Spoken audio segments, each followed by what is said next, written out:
Hello friends, welcome back to healthy life with Teju. ఈరోజు మన recipe రాగి అంబలి. చాలా టేస్టీగా ఉంటుంది.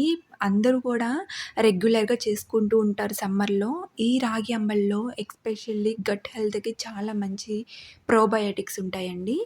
దీనికోసమైతే ముందుగా ప్యాన్ పెట్టుకొని ప్యాన్లోకి 2 గ్లాసుల వరకు నీళ్ళు పోసుకోవాలి. ప్రతిదీ మీరు ఇదే మెజర్మెంట్తో చేసుకున్నారు అంటే అంబలి అనేది పర్ఫెక్ట్గా వస్తుంది. తర్వాత ఒక పావు టేబుల్ స్పూన్ వరకు రాళ్ళుప్పు వేసేసుకొని, నీళ్ళు మసిలిన తర్వాత రాళ్ళుప్పు కరిగిందా లేదా కొంచెం చూసుకున్న తర్వాత లో ఫ్లేమ్‌లో పెట్టుకోండి.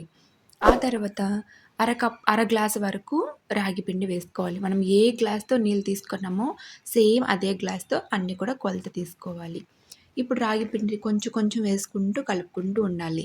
రాగి పిండి మనం ఎంత జాగ్రత్తగా చేసుకున్నా కూడా ఉండలు కట్టేస్తుంది. లేదు మాకు ఫస్ట్ టైం మేము ఇలా చేసుకోలేము, ఉండలు కట్టేస్తుందని భయమేస్తుంది అనుకుంటే, మీరు ఒక కప్పు నీళ్ళు ప్యాన్‌లో పోసుకొని, ఇంకొక కప్పు నీళ్ళు రాగి పిండిలో యాడ్ చేసుకొని, ఉండలు లేకుండా కలిపిన తర్వాత ఆ నీళ్ళల్లో వేసుకొని ఈ విధంగా కలుపుకోండి. దగ్గర పడుతుంది. ఆ విధంగా చేసుకుంటే మీకు ఉండలు కట్టకుండా పర్ఫెక్ట్‌గా వస్తుంది.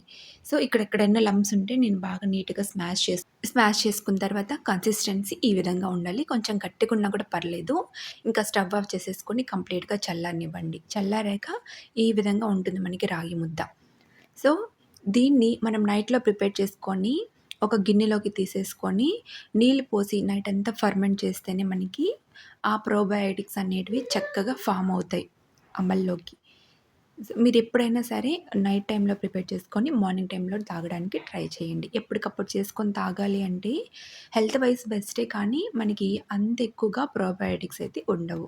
సో, గిన్నెలోకి తీసుకున్న తర్వాత 2 గ్లాసుల వరకు నీళ్ళు పోసేసి, అంటే మన రాగి ముద్ద మునిగేంత వరకు నీళ్ళు పోయేసి, నైట్ అంతా మూత పెట్టి ఫర్మెంట్ అవ్వాలి. ఆ తర్వాత మార్నింగ్‌తో ఒక పెద్ద టేబుల్ స్పూన్‌తో ఒక స్పూన్ వరకు గడ్డ పెరుగు తీసేసుకొని, బాగా అంతా కలిసే విధంగా కలుపుకోండి.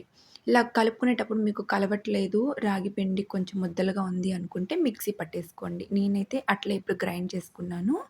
సో, గ్రైండ్ చేసుకున్న తర్వాత ఈ విధంగా థిక్‌గా మంచి కన్సిస్టెన్సీ వచ్చింది అంబలైతే. కొంచెం ఉప్పు తక్కువ అనిపించింది. సో, కొద్దిగా యాడ్ చేశాను సాల్ట్ అయితే. ఇప్పుడు సాల్ట్ కరిగేంత వరకు కలిపేసుకొని, మనకి దేనితో నచ్చితే దాంతో సర్వ్ చేసుకోవడమే. అంటే ఉల్లిపాయతో అన్నా, లేదు అంటే పచ్చిమిర్చి కానీ, లేదు అంటే సమ్మర్‌లో ఎలాగో మనం ఆవకాయ పెడుతూ ఉంటాం కదా! ఆవకాయతో అన్నా, లేదు ఒట్టిగా ఇట్లా మీరు తాగినా కూడా చాలా టేస్టీగా ఉంటుంది అంబలైతే. మన గట్ హెల్త్‌కి చాలా చాలా చాలా మేలు చేస్తుంది. తప్పకుండా ట్రై చేయండి. నచ్చితే లైక్ చేయండి. మరిన్ని రెసిపీస్ కోసం ఛానల్‌ని ఫాలో అవ్వండి. Thanks for watching.